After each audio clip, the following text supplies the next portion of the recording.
India news Haryana पर आप महाबहस देख रहे हैं। दरअसल ये महाचर्चा है इस बात को तराशने के लिए कि हमारे प्रदेश में, हरियाणा में हमारा समाज कितना बदला है। कहीं ऐसा तो नहीं है कि बदलाव केवल भौतिक चीजों में हो रहा है और हमारी सोच वहीं की वहीं खड़ी है। कहीं ऐसा तो नहीं है कि महिलाओं की दशा और दिशा के बारे में हम केवल दावे कर रहे हैं और उनकी स्थिति लगातार दयनीय होती जा रही है। हमारे साथ एक खास पैनल है, परिचय हम आपका करा चुके हैं। हम अपने सहयोगी सुमित नागपाल के पास चलेंगे। सुमित नागपाल, आप लगातार सुप्रीम कोर्ट कवर करते हैं, ऐसे हजारों मामले आपने कवर किए हैं, अदालतों में आपने खापों का पक्ष भी देखा है और यहां पूरी बहस भी आप देख रहे हैं। क्या कुछ समझ में आ रहा है? कहीं ऐसा तो नहीं है कि बहसों में भी हम बदलाव करने के लिए तैयार नहीं है?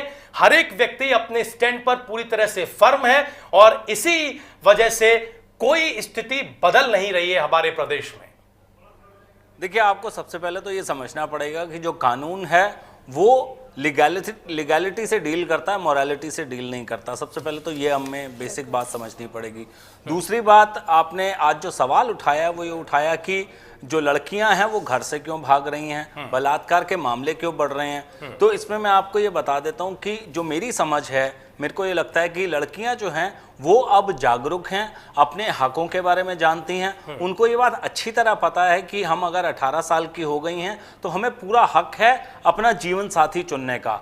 उसके बाद बहुत सारे मामले पंजाब और हरियाणा हाई कोर्ट में हमें देखने को मिलते हैं, जिसमें हमने पहले एक बार स्टोरी भी की थी रन अवे कपल्स के बारे में, जो फौरन जो है हाई कोर्ट में जाते हैं, याचिका लगाते हैं और पुलिस प्रोटेक्शन की मांग करते हैं। तो उनको ये भी पता है, जो कपल्स हैं, लड़के लड़कियां, उनको ये भी पता है कि हमें प्रोटेक्शन बहुत ईजिली अवेलेबल है, हमें कोई बहुत ज़्यादा परेशानी की बात नहीं है। हम शादी करेंगे, उसके बाद हम घर से चले जाएंगे, हम सीधा हाई कोर्ट में जाकर याचिका डालेंगे, हमें प्रोटेक्शन मिल जाएगा पुलिस का।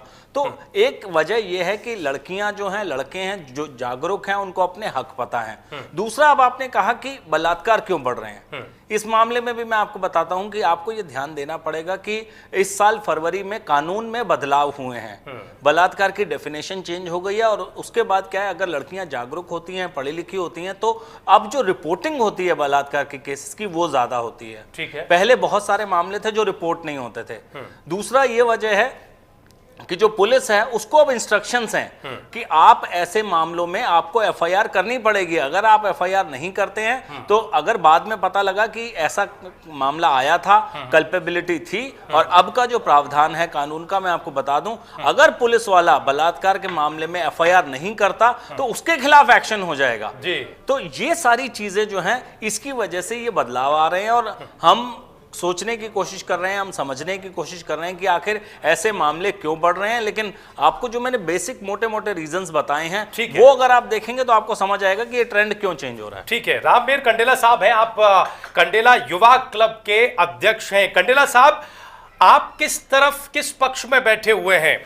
क्या युवाओं की वकालत वाकई कर रहे हैं या युवाओं को नसीहत देते हुए स्थिति दिखाई दे रही है? ये जो गैपिंग है, जो बड़ी है हमारे समाज में, इसके लिए कौन बड़ी चीजें जिम्मेदार है? मेहर साहब, देखिए, सबसे पहले तो मैं आपके चैनल की पूरी टीम का धन्यवाद करता हूं कि आपने इन सभी को यहाँ निमंत्रण दिया।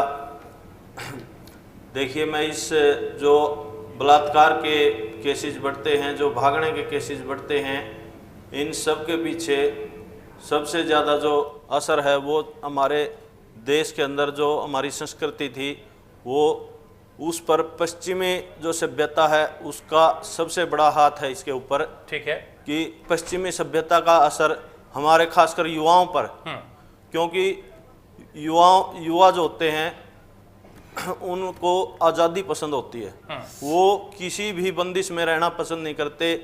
वो अगर माँ बाप उन पर दबाव डालते, हम लोगों को भी तो आज़ादी पसंद है। आज़ादी 50-60 साल पहले हम आज़ाद हो चुके हैं, हमारा संविधान भी हमें आज़ादी देता है। अगर वो पसंद करते हैं तो ऐसी कोई बात नहीं है कि हम लोग पसंद न करते हो। जो युवा पीढ़ी है उनके, और जो 50 साल से ऊपर जो बुजुर्ग हैं, जो 45 साल के 50 साल के हैं, मगर जो आज का युवा है वो किसी भी बंदिश को अपने ऊपर थोपने नहीं देता। जो शुरू से ही ये थोपते आ रहे हैं बच्चों के ऊपर अपने फैसले कि बेटा तुम्हें ये। युवा है, आप कंडेला युवा क्लब के अध्यक्ष हैं, आपको लगता है कि वो बंदिशें सही हैं जो लगाई जाती हैं? आपको लगता है कि युवाओं का कोई वैलिड पक्ष नहीं है? आपको लगता है कि प्रेम विवाह या प्रेम संबंधों के नाम पर जिस तरह का कृत्य हमारे प्रदेश में किया जाता है वो सही है?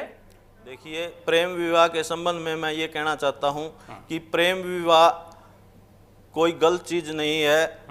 प्रेम विवाह जब कोई लड़का लड़की अपना जीवन साथी अपनी मर्जी से चुनते हैं, वो शादी करने के लिए तैयार हैं। मगर मैं इसके ऊपर ये भी कहना चाहता हूं कि एक ही गोत्र के अंदर या एक ही गांव के अंदर अगर वो दोनों बच्चे लड़का और लड़की अगर एक ही गांव के हैं, एक ही गोत्र के हैं, तो ये हमारा जो समाज है, जो खासकर जो हमारी ग्रामीण संस्कृति है, वो इसकी इजाजत नहीं देता। क्योंकि गांव में 36 बिरादरी की जो लड़की होती है वो पूरे गांव की लड़की होती है, पूरे गांव की बहन होती है। ठीक है, आपके इस स्तर के नीचे, बस शब्दम जी आ रहे हैं आपके पास, आपके इस स्तर के नीचे फिर ये आंकड़ा क्या बता रहा है? नहीं राजीव जी, इस जगह मैं एक खास बात इन लोगों से भी सबसे सवाल करना चाहता हूं कि जो कानून है वो गोत्र को रिकॉग्नाइज नहीं करता।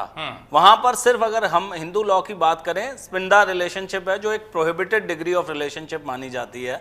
क्या खाप पंचायतों ने क्या कभी सरकार से मांग की कि गोत्र को आप कानून में डालिए, इन जो रिलेशनशिप को आप प्रोहिबिटेड कैटेगरी ऑफ रिलेशनशिप्स में डालिए? क्या आप कभी कानून मंत्रालय में गए? क्या आप किसी अदालत में गए? कभी आपने किसी से पूछा कि ये कानून क्यों नहीं बदला जाए? कि अगर आपको इतनी तकलीफ है कि एक गोत्र में शादियां नहीं होनी चाहिए, तो क्या कानून में बदलाव नहीं होना चाहिए? जब सोसाइटी आपकी चाहती है तो कम से कम कभी आप सरकार के पास जाइए, कानून बदलवाइए, ताकि जो अदालत है, देखिए अदालत की क्या समस्या है कि अगर एक ही गोत्र में शादी होती है और अगर कपल अदालत के पास जाता है तो अदालत को देखना है कि क्या ये प्रोहिबिटेड है, इलीगल है या नहीं। और जहां तक गोत्र की बात है, इन जो हिंदू लॉ है उसमें गोत्र नहीं आता, उसमें कोई इलीगैलिटी नहीं है और अदालत उनको प्रोटेक्शन दे देती है। ठीक है सुमित जी, आपकी बात का हम संतोष दहिया से जवाब लेंगे। संतोष दहिया, अदालत की क्या मुश्किल आपने समझी है और क्या जो बात सुमित नागपाल कह रहे हैं, सरकारों के पास आप कभी गए हैं क्या इस बात को लेकर कि ये जो स्थिति है इसमें आप कोई औचित्यपूर्ण फैसला करें? जी देखिए, सबसे पहले तो लोगों ने ये सोचा ही नहीं था कि एक गोत्र में भी बच्चे शादी किया करेंगे। ये जब कानून बना होगा तब लोगों ने ऐसा नहीं सोचा होगा, क्योंकि वो एक ऐसे माहौल में रहते हैं जहां इस तरह की सोच उनके मन में आ ही नहीं सकती। जब ये माहौल हुआ, नया दौर आया, डेफिनेटली जब बदलाव आता है तो बदलाव आना भी चाहिए, हम भी इसके पक्षधर हैं।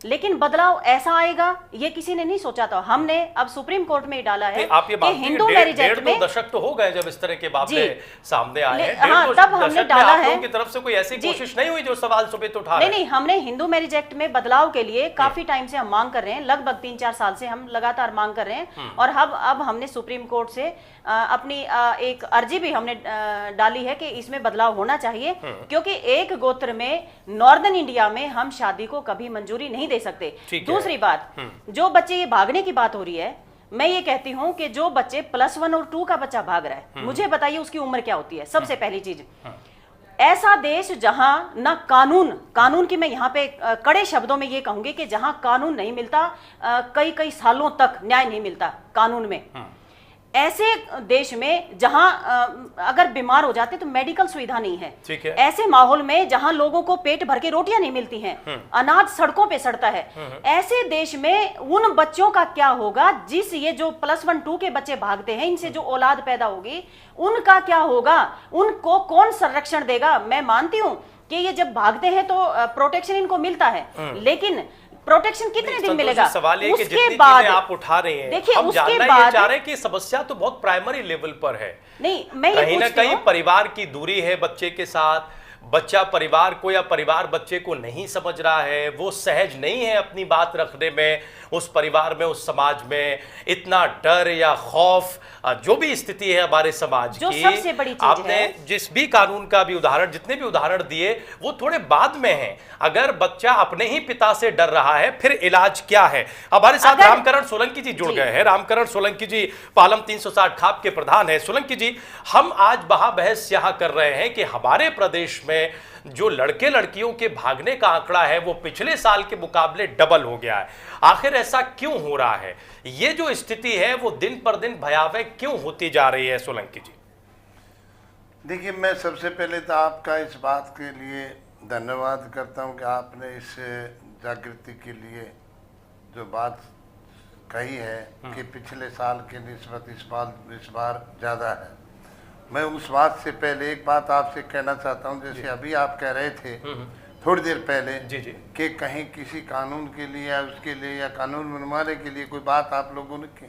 हमने एक पंचायत भी की थी झड़ौदा में आज से 3 साल पहले, और मोइली जी उसके थे मंत्री, और मोइली जी से हम सीसरा मोला जी के साथ चौधरी युद्धवीर सिंह जी और मैं और से अपने क्या नाम सीसरा मोला जी जो आज मंत्री भारत सरकार में हैं, हम उनको अपना एक ज्ञापन भी दे के आए थे, पंचायत का भी और वो भी, कि हमारे उत्तर भारत के अंदर जो हमारी पुरानी संस्कृति और संस्कार हैं उनको ठीक रखने के लिए अभी जो अब GOM ग्रुप ऑफ मिनिस्टर की जो एक कानून के लिए आपने कमेटी बनाई है, उसके अंदर हमारे उत्तर भारत का एक बहुत ही अच्छा सोच रख के और जो हमारी पुरानी परंपराएं हैं उनको रखते हुए ध्यान में, और हमारे इस कानून में जो बदलाव लाने की आप कोशिश कर रहे हैं या बदलाव ला रहे हैं जी, इस देहात का और इस समाज का पूरे उत्तर भारत का आप लोगों ने ध्यान रखना चाहिए। ठीक है। वो हम उनके पास गए थे, मौली जी ने वो उसका कोई जवाब उसके बाद दिया नहीं है।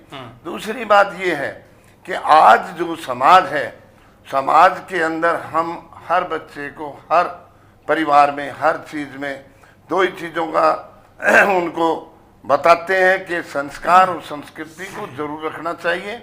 ये हमारे समाज के लिए बहुत जरूरी और बच्चों के लिए एक आवश्यकता की जरूरत है, इसलिए हम उनको ये बात भी समझाते हैं। ठीक है। आप जो बात पूछ रहे हैं उस आंकड़े को मैं क्या बताऊं, जब मैंने आपको एक बात ही बता दी कि हम इसके अंदर पूरे क्योंकि देखिए देश का कानून और देश का संविधान इस किस्म का है, ये बहुत लचीला है। ठीक है। हम बहुत इस बात से डरते हैं, लेकिन हमारी जो पुरानी पीढ़ी दर पीढ़ी जो बातें चली आ रही हैं उनको हम ध्यान में रखते हुए आप लोगों के माध्यम से सरकार को ये ध्यान दिलाना चाहते हैं कि इसके अंदर हमारी बात का जरूर कहीं ना कहीं विचार करके और इसके अंदर सोलंकी जी, हम उम्मीद करते हैं कि सरकार सुनेगी, सुन रही होगी, अच्छी बात है, लेकिन हम जानना ये चाहते हैं कि स्थिति आई क्यों, जब इतनी सारी खापें हमारे प्रदेश में रचनात्मक काम कर रही हैं, जब हर एक परिवार में बच्चे को संस्कृति की शिक्षा दी जा रही है, फिर ये आंकड़ा बढ़ क्यों रहा है,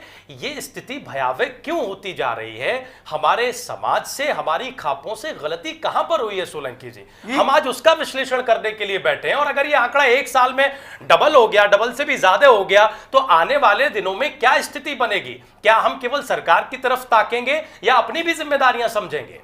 देखिए, जो हमने पंचायत के अंदर इतनी बड़ी पंचायत की थी उसके अंदर एक ही फैसला लिया था, छोटराम भवन था, और ये अपना केशवपुरम में वहाँ 1-2 तारीख को पंचायत थी 4-5 महीने पहले, उसमें भी यही फैसला लिया था, सह गोत्र और सेम गांव, इसके अंदर शादी नहीं होनी चाहिए, और इसी बात के लिए हम मंत्री जी से भी मिले थे। ठीक है। और जो बात आप पूछना चाहते हैं मेरे से ज्यादा आप जानते हैं इसकी व्यवस्था, क्योंकि देश के कानून की व्यवस्था को हमारे जो देहात के ग्रामीण के जो लोग हैं वो सिर्फ इतना समझते हैं कि जैसे पहले पुरानी परंपराएं थी, हमारे बच्चे उस बात को मानते थे, लेकिन अब कुछ ऐसी सुविधाएं और उनकी जो सोच उसके अंदर जो बदलाव आया है, हम कोशिश यही करते हैं कि अभी भी सही परिवारों के सही जगह और हमारे जो बच्चे हैं वो इस बात को मानते भी हैं। कोई गलती हो जाती है तो उसको समझाने का, उसको सुलझाने का हम प्रयास भी करते हैं।